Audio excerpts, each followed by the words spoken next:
Do everyone have a cup of coffee in front of them? Cup of water. Cup of water. Okay, that's acceptable. It's us Danish people. I think at least me, I drink too much coffee, but it keeps me awake, and I like the taste of it.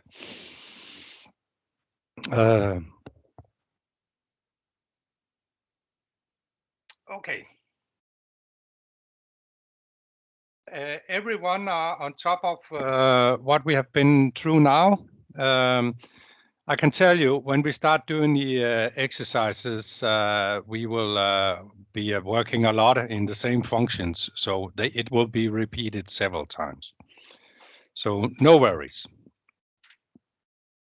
The next thing I want to extend a little bit the use of the fluid, how to manage your fluids and system fluids. I want to extend that a little bit because I know you will stumble into situations where you might have to call a fluid another name than what you can select from the program, but you have selected something which is similar. So you can rename the fluid. You can also do a quick fluid if you have limited data on the fluid, but you need to do a quick design. Then you can do what we call a quick fluid. But we can also make a fluid, a new fluid, which is a copy of an existing one, but maybe with other viscosities, etc. So I want to extend this function and teaching a little bit to you so you know how that is working. I hope that's okay with you. Yes, it's fine. Good. It's this point here. See here, we have, I actually think I will make a new duty which we can play around with the fluids. So I will add a duty from current, call it run number 3, and call it maybe milk/sugar.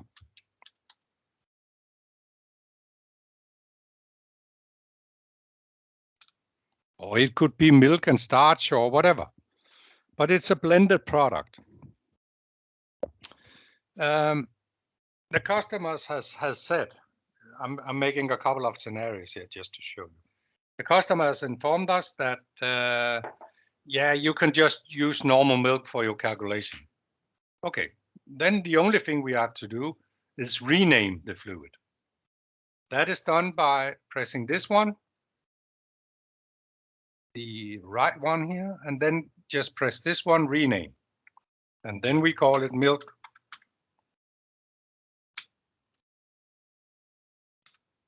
Like that. Then it gets, what is that called when it's, yeah, it gets another perspective here. And you can see it's called milk sugar after in the brackets. Then we have renamed it. Okay. It could also be that this customer said, yeah, it is a mix of milk and sugar. So the outlet viscosity at 4 degrees is around 10 CP. Okay.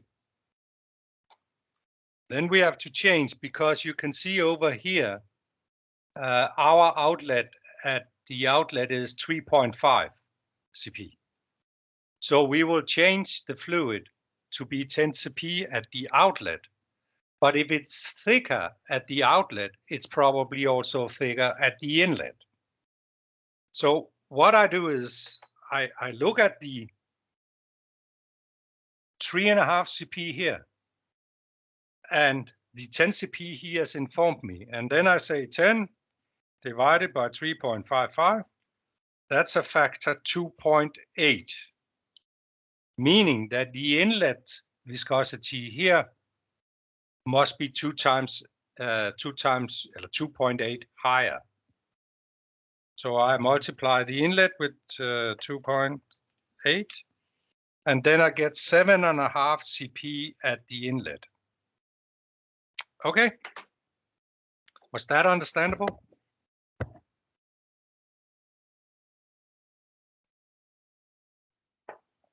I assume so. What I then can do, then I have several possibilities to make this fluid. But since I'm in a relatively narrow temperature range, I think the best thing would be to do a quick fluid, because the densities, heat capacity, and thermal conductivity will not be changing that much when it's just between 12 and 4 degrees. So what I will do is I will do a quick fluid like this, quick fluid. I will call it milk sugar.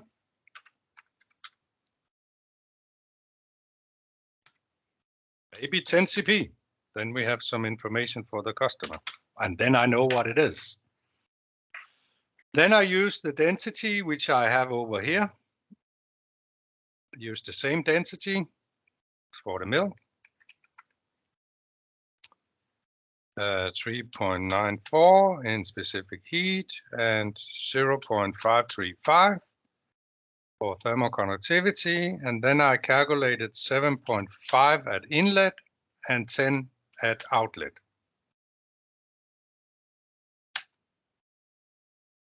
Okay. Then it changes. Save. And then our result will be different when we add this one, this duty, to our solution, obviously, because we have a more viscous product. So that was showing you renaming quick fluid.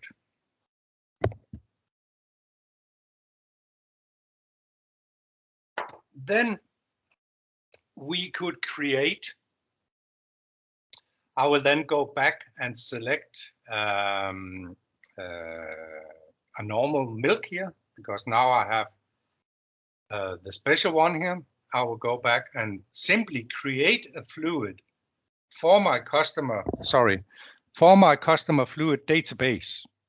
So I have it for future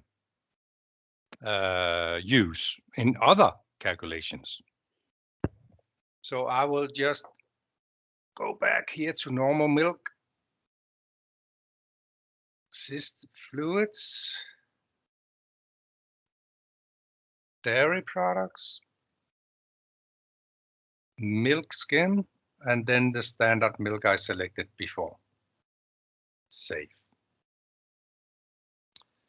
Then I will say, create custom fluid from current. Then I will create one from current and then just change the viscosities and then save it in my database. So I have it for future calculations. Then it's asking me the temperature steps, and it's telling me the first temperature points. These are default, but I can inform the program the temperature steps. So I could, for example, say 10 degrees.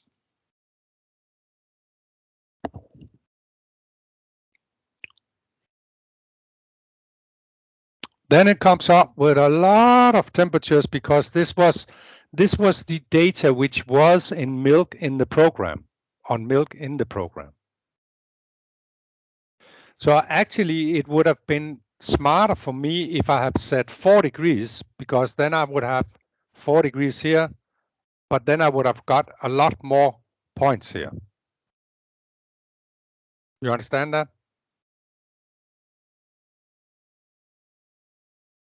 Okay.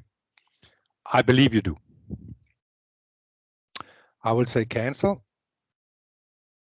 And I will do it again. Here. Create from custom fluid from current. I will say 4. Because I know that I have 4 CP here.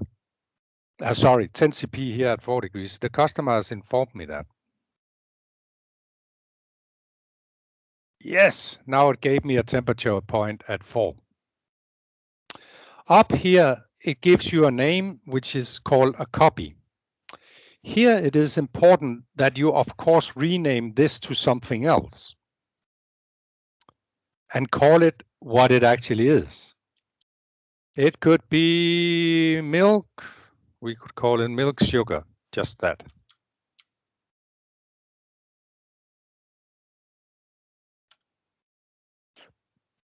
Then here, give a description what it is. You say it's whole milk with some. Much as information you could put in here, the better it is. And over here as reference, I put in the ASK number. Because when I then select this fluid from my customer fluid database, if I select it, I can see which ASK number I used it for last time. And then maybe go back to that inquiry and see, that product is similar to this new one I'm doing. So I just call this something. If I want to save it in my database, I need to put a mark down here, save as custom fluid template. Then if I save it here, it will just be laying in a big pile of different fluids that I'm doing with no sorting in folders. So what I do is I do a new class. And I call this class, as an example,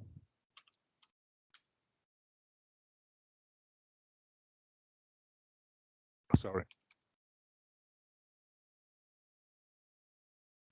Then in this class, on this folder, I have all my milk and sugar combinations or solutions.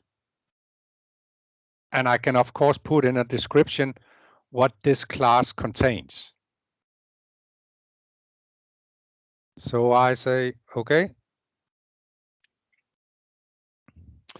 Then down here, it is important that you have a liquid over here. If I remove this one back here, see, if I don't have it, I don't have any possibilities to fill in anything. So the program or the database, of course, needs to know whether it's a liquid or if it's a boiling or if it's a zip fluid or what it is. I know this can be a little bit difficult to see, but then you have to go down until you find liquid and then select liquid. Then I can put in temperature points. But note, now all my temperature points for the whole fluid went away.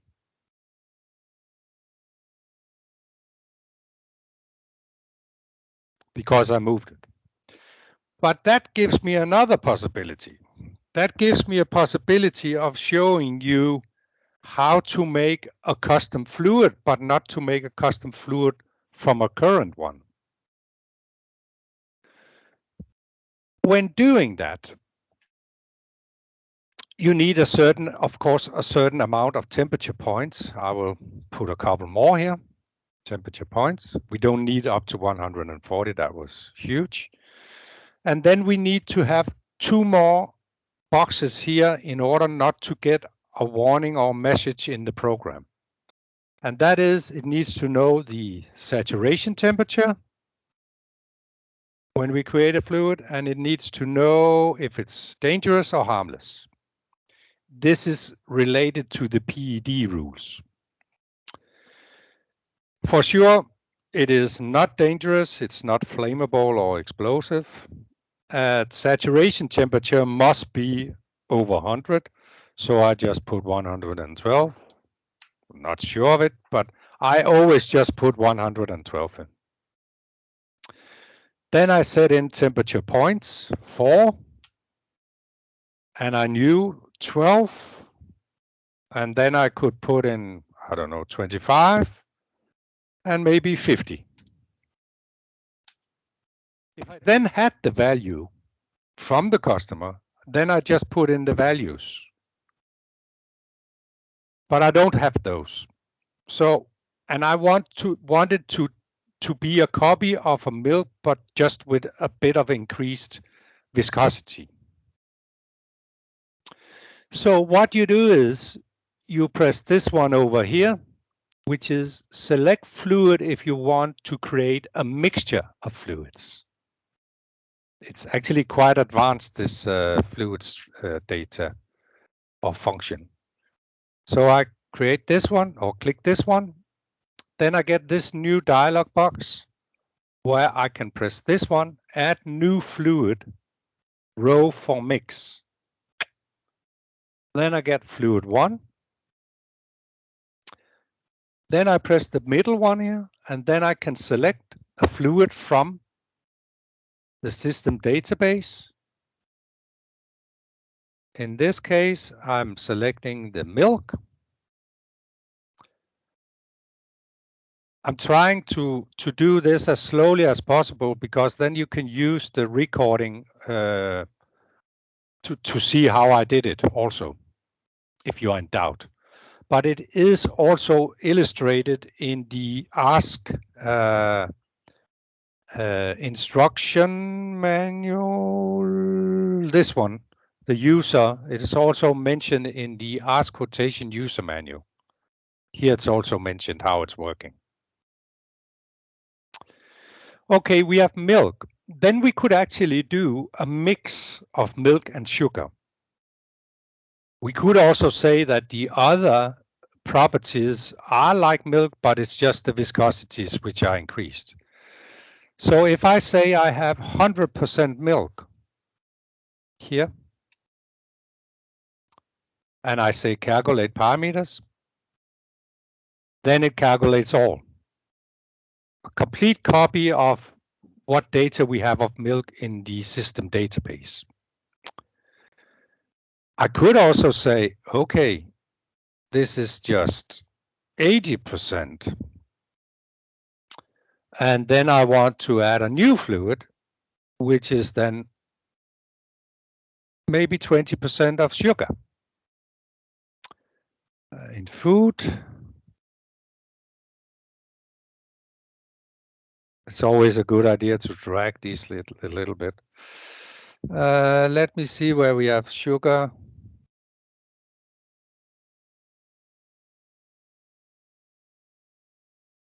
Here. We say it's a 20% solution, which is, and then we say 20%. And then note something will happen with the fluid properties here. They will change when we do this mixture. Oops. Molecular weight is missing. Mixing will be based on mass fraction only. Okay. Okay, it changed a little bit. Actually, it became a little bit thinner because now we have a sugar solution which is only at 20%. So it contains only 20% sugar and some part water. So maybe we should try to go to a higher concentration and then say calculate. Then it increases. We knew he said around 10 CP. So let's go drastic.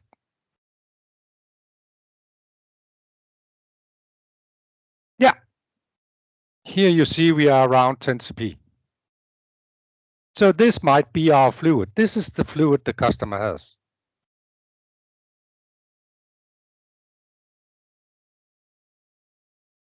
Is this all clear?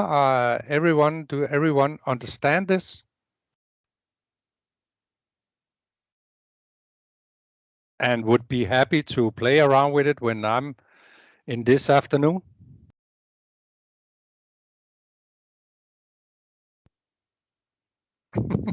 No one is saying anything. I hope you heard it all. Okay, now we have created this milk sugar. We are saving it in a class called milk sugar. So we say, okay, Then press save and update here, or refresh. Then you can, it is not yet selected. You have to select it afterwards from your database. So we go in. Yeah, actually it is selected, I can see. But just to show you that it is now available in my custom fluids. I hope it is anyway. Then I go into custom fluids. Then I should have created a class called milk sugar. And I have here it is. And in here, I have the one I created. Calculate or save. So now we have looked at renaming, quick fluid. The thing we just did by mixing the fluid and all that was just actually making a custom fluid. We tried making a custom fluid from current. This function here was mainly used for, the intention of this was the impact from having particles in a fluid, because if you have that, you actually have a better heat transfer, or you can improve your heat transfer by having particles moving around in the fluid. But this function was mainly done for the tubular part of ASK, and since that is not working, it has no relevance. And then you can, of course, delete a fluid. The fun thing could be to see now we have changed this fluid. How would that work in our heat exchanger? That could be fun to have a look at. So I go to the plate heat exchanger. I take general solution data. I mark run number 3. I drag it over.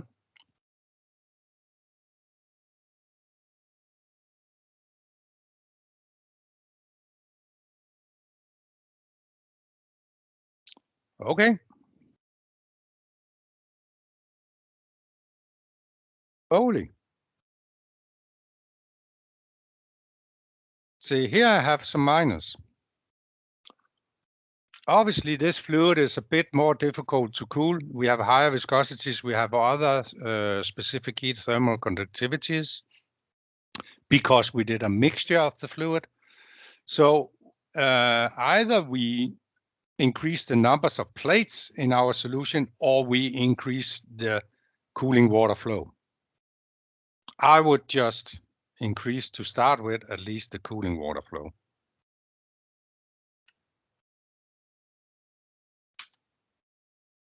And then double click down here.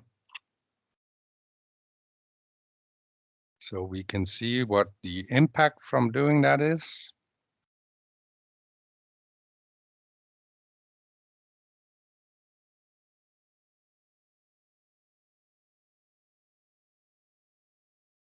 Still not enough. And you see now our pressure drop gets higher and higher and higher, obviously. So what alternative, what can I do? What are my possibilities? This is a question to the group.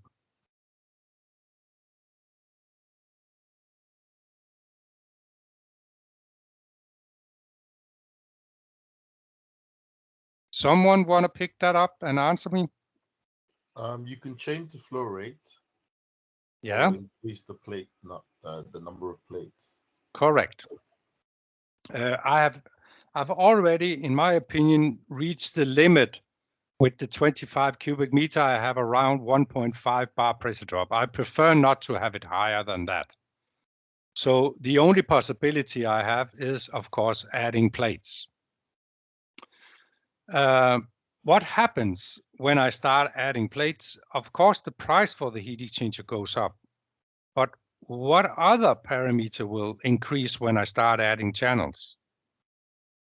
Tanya, could you reply on that?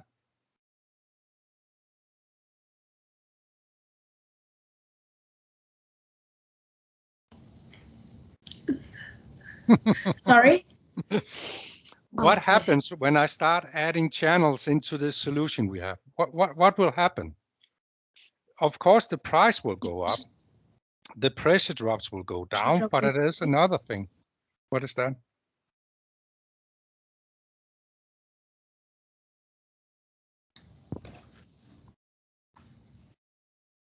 Do you have an answer, or should I tell you? No.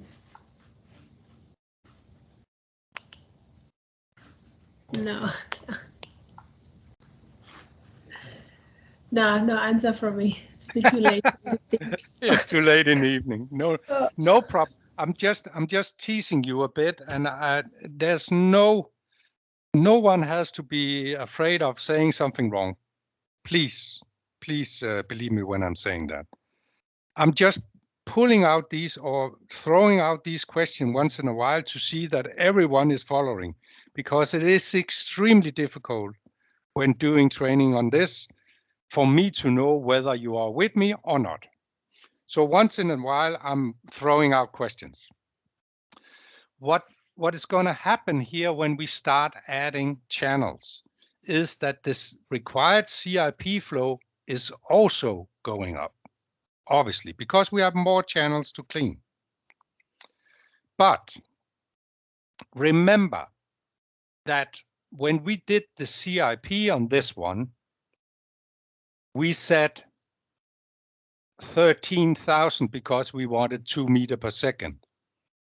So, and in theory, with the 11 channels we have in the heat exchanger right now, we only need 10. So we have some space here to add some channels and still keep it around the 13. Did that make sense? I hope so.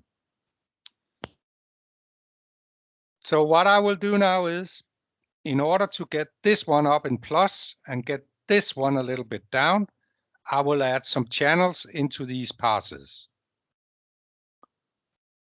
Plates and gasket, set arrangement, put myself in the first pass, use the tabulator and say 13, for example.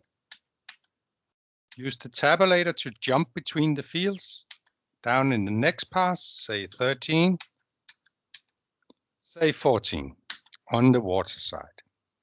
And then OK.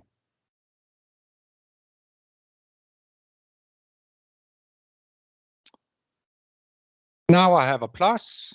I have reasonable pressure drop. I do not have that much in a plus, but I believe it's enough. Because customer, you know, if you want to run hundreds of different things on a heat exchanger, you have to accept that not all of them are running with excess area, if you know what I'm saying. So I would leave it like this with 13 channels. Then I go back to my CIP.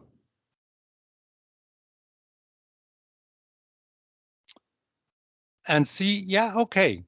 Now I need around 12 with this amount of channel, which is then perfect still with my 13 channels. So I change it to the flow I specified. Save.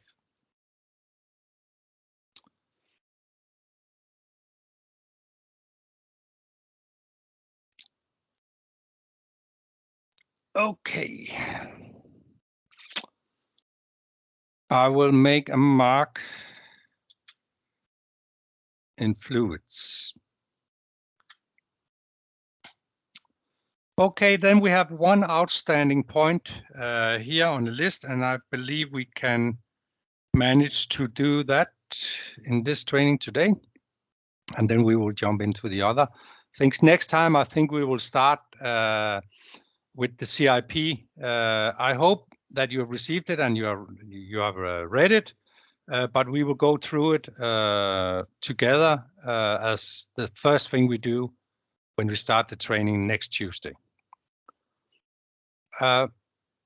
So the last thing we will look at today is different flow regimes.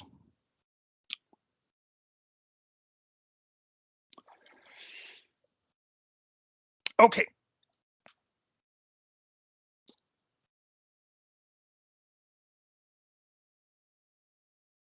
I will now, just to repeat everything, and we will do that hundreds of times, I will now delete this item and I will make a new item.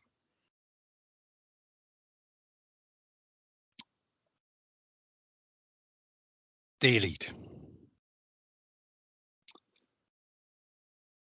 Put myself an item, add an item, and I will make a blank one.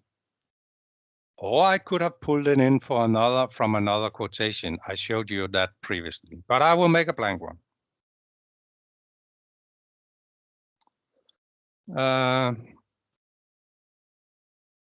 I will make this a little bit funny then. This is a water cooler.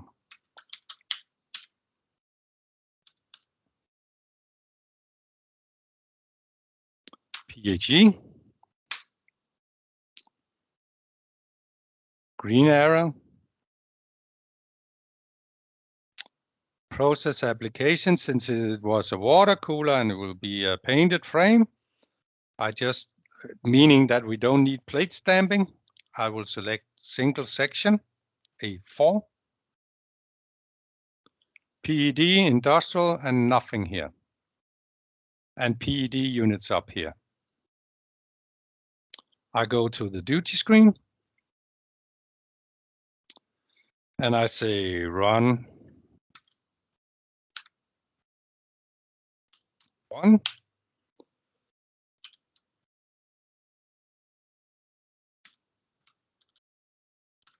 Countercurrent, and you see here liquid countercurrent.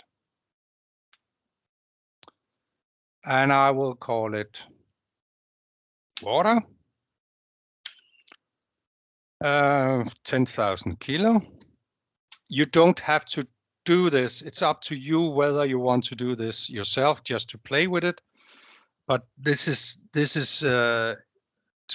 part is to show you difference between countercurrent, co-current, and what precautions to take and so on. We have 20-degree inlet. We have 5-degree outlet, and we have 1 bar. Then our cooling media here will be some glycol.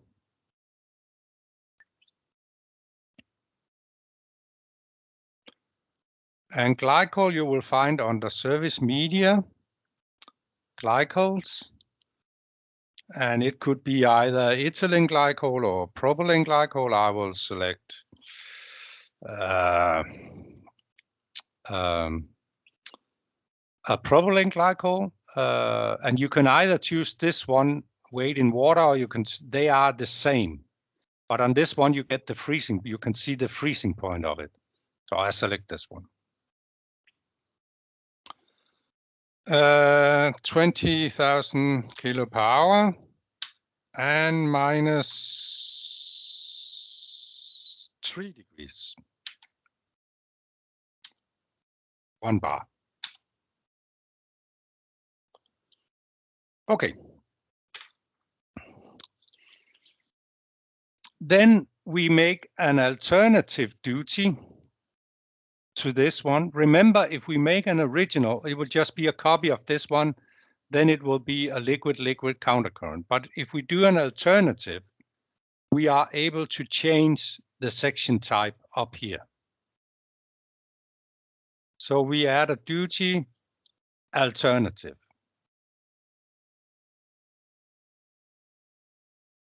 We call it run 2 co-current.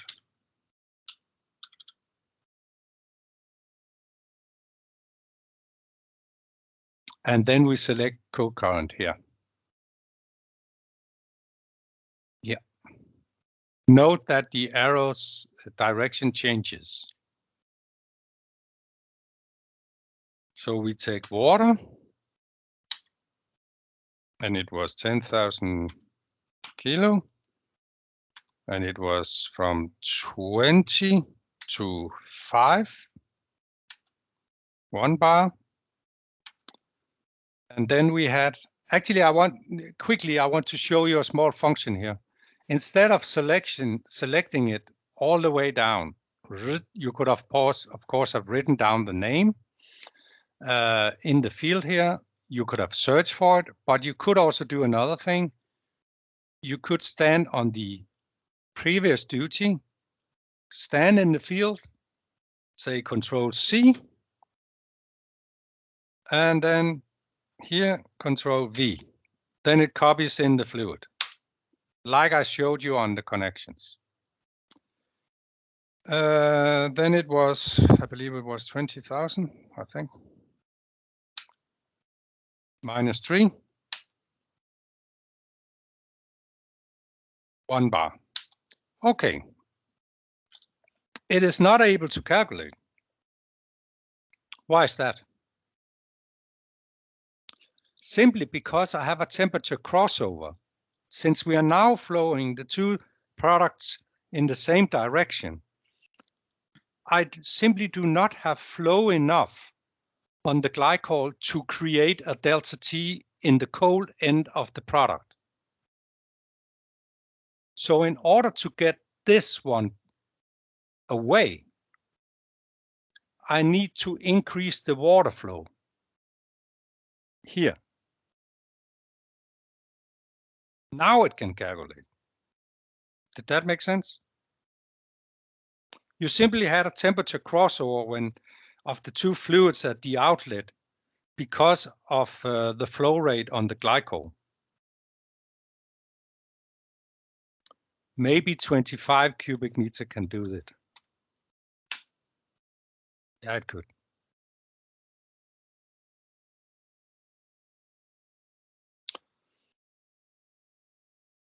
Okay. That is the difference, or that's the way you do countercurrent and co-current. We have 20 minutes, I think. No, I think actually we will wait because it will take some time to show you and to make a solution and show you the difference between those two solutions on this on these particular two duties. And I don't think we have. I think it will take more than 20 minutes. So I think instead of taking the CIP presentation next time, I will quickly jump to the CIP presentation now and then run through that if that's okay with you all. And then we continue on this one next time. Is that okay with all? It's okay. Yes. Perfect. Yeah. Yeah. Okay. Let's jump to this one then. You all see the presentation in front of you? Yes. Good. Yes. There are obviously different types of cleaning. There's the manual cleaning, the high pressure cleaning, and the most common for food heat exchangers are the CIP cleaning. Obviously, this needs to be done since we are dealing with food products. The purpose is, of course, to remove fouling, and fouling can be different things.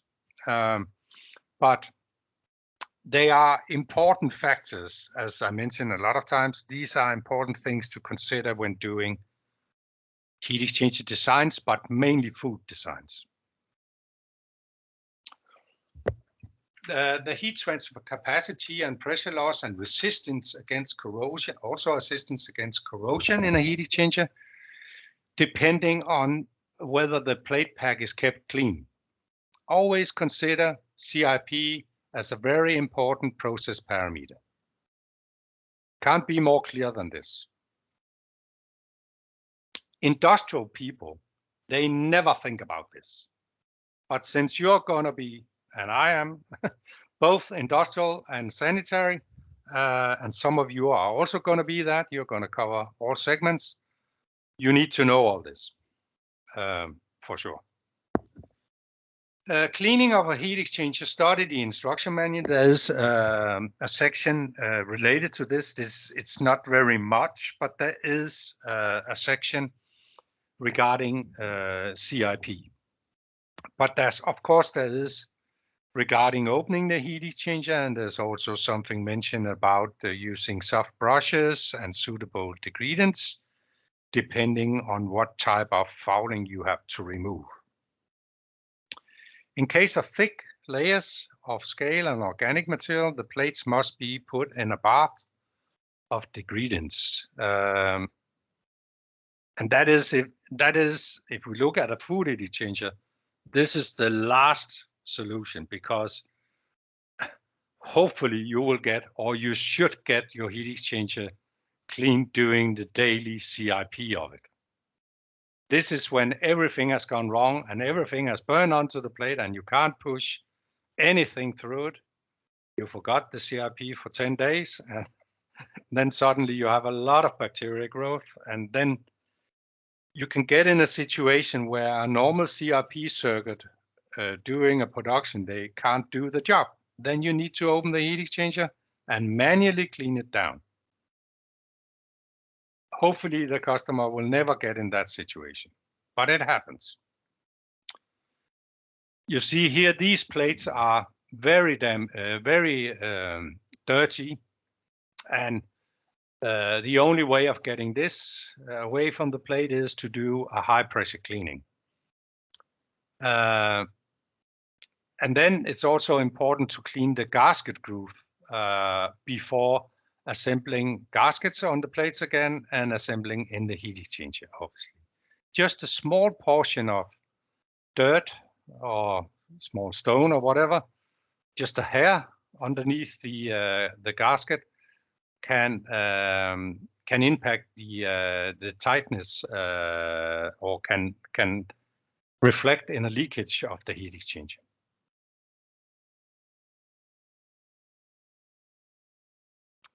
Obviously, when you do manual cleaning with a brush, do not use a brush with metal. Use a soft brush. CIP cleaning is CIP before the plate gap gets closed by fouling. Obviously, do it before you simply block the heat exchanger. Circulate a suitable degreasant through the whole system. It is assumed that the fouling on the plates are suitable or could be dissolved by this degreasant. Circulation rate should be according to the flow suggested on the PHE datasheet. That is what I showed you, the recommended CIP flow rates. They are recommendations only. You could have products which require higher CIP flow rates than what is stated on the datasheet, but we will take that case. We have cases where we need higher, but I will tell you that later on.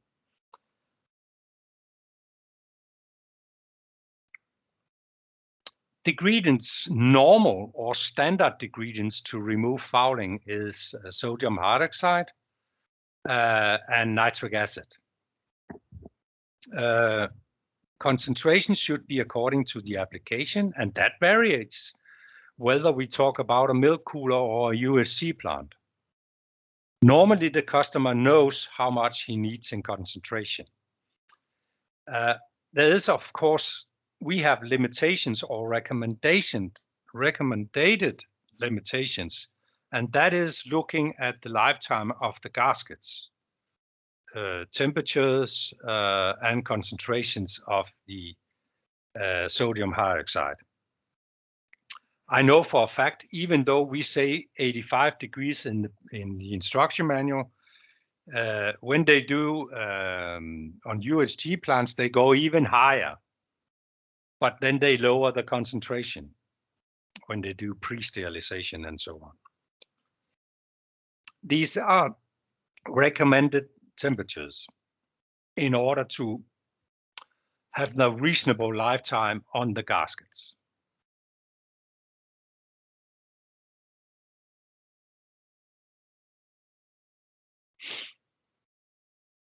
What is fouling? Fouling is simply a layer on the plate which prevents a proper heat transfer. That is one thing. Another thing is that eventually it will create some bacteriological problems in the heat exchanger. And eventually it will narrow down the gap between the plates, and then your pressure drop will go upwards. So the fouling can be both from water side, but it can also be from the product side.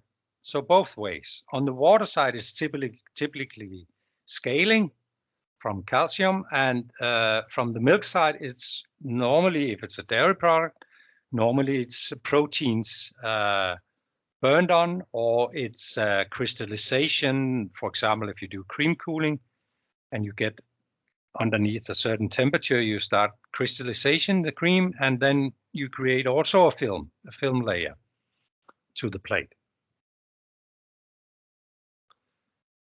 Types of fouling is crystallization.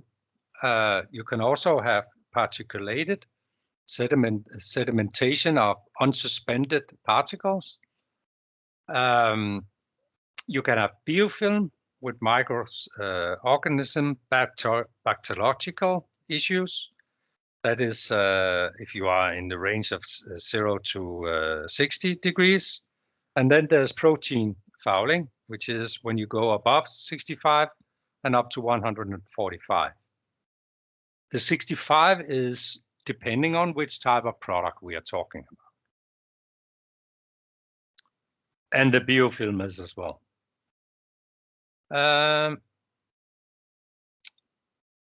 Then here in this presentation is shown a suggestion to a normal CIP program for a normal pasteurizer. And what is a normal milk pasteurizer? I would say low pasteurization, saying 75 degrees pasteurization, heating up to 75, cooling down to maybe 4. This could also apply for cream pasteurizers, maybe up to 95.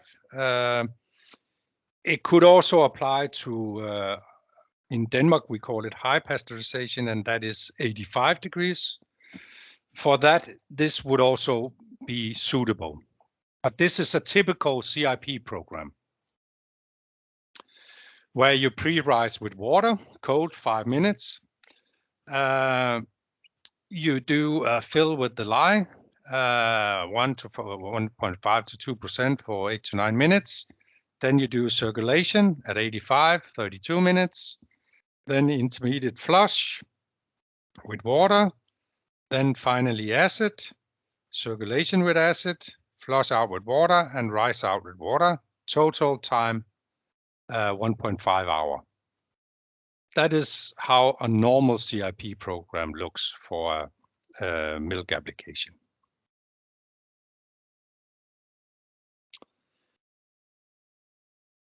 Below information should be combined with optimal CIP velocity of the PHE and the connection pipeline. And that was what I have mentioned several times is for the pipeline, normally recommended is 1.5 meter. We see that all, and some cases customers want even higher. And for that, you know, you can use the helping tool to guide you in direction of right selection of connection, and also in the right selection for numbers of channels. And here you see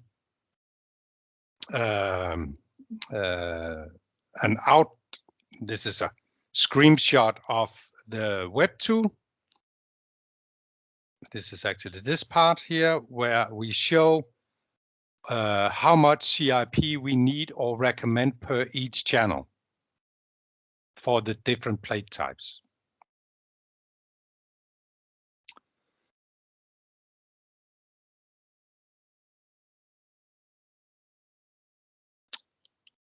When looking at gaskets, selections and cleaning in place resistance, EPDM is actually the best one when you look at what you need to do a cleaning. Nitrile and FKM is the best one, but it's also the most expensive, is the one with the longest lead time. So standard gaskets will be NBR and EPDM. Of course, when we're talking about dairy applications, we are in many cases forced to use NBR because EPDM cannot handle the animal fat part of the dairy products. But this is just a guideline for you to see which gasket type is the best for different cleaning in place degreadants. And then finally, a lot of you guys, I assume, have seen a SIP plant, but here you have a SIP plant, a controlled SIP plant with dosing and everything. In some dairies, we see manual dosing, and in those dairies, of course, if you get a complaint about the cleaning of a heat exchanger, they might blame the heat exchanger that's the problem, but it might not be the case, because it might be that they are not able to control the dosing of the CIP degreadants during the CIP. It could be that this heat exchanger is standing in the end of the dairy, and they are actually cleaning 10 machines, homogenizers, separators, other plate heat exchangers, valves, valve batteries before they come to the heat exchanger. So the concentration of the sodium soda might not be what we recommend. So in all cases, always question, if customer comes and complains about CIP, first thing you should ask them, what is your flow rate? Do you run with enough CIP flow rate? Sometimes they say yes, and then you ask him how much it is. And then you go in and check if that's not enough according to your calculation. Second is asking them, what is your concentrations? What is your temperatures, etc. Before blaming the heat exchanger. It's easy to blame a part of the equipment in a dairy. But if you have bacteriological problems, and you know that, and you have opened your heat exchanger after a CIP and you see it's completely cleaned, then your issue is somewhere else, in a valve, in a pump, somewhere else, in a bend, whatever. But troubleshooting stuff like that has to be done stepwise, so you sort of eliminate the different possibilities before you start opening the heat exchanger or whatever. So that was just some general guidelines if you stumble into to CIP issues on a plant. That was the CIP presentations. Any questions to this? Or is it fully understandable? And the importance of it?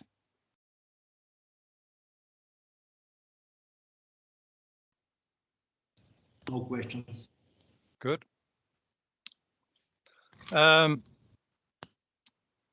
That is then it for today. Then next time we continue on this countercurrent, co-current thing, item 2 we have done here.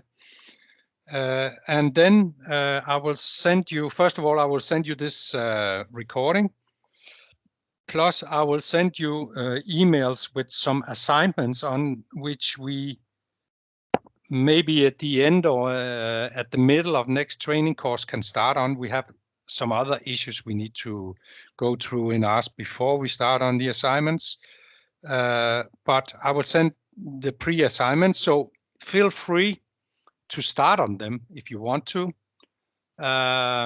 Try to do some designs, but we will go through each of them more or less. that will be the agenda for next time. I thank you all for attending today. And for you, Tanya, have a nice evening. For the rest of you, have a nice day. Thank Thank you. Cheers. Thanks. Okay. See you. Yeah. Bye. Bye.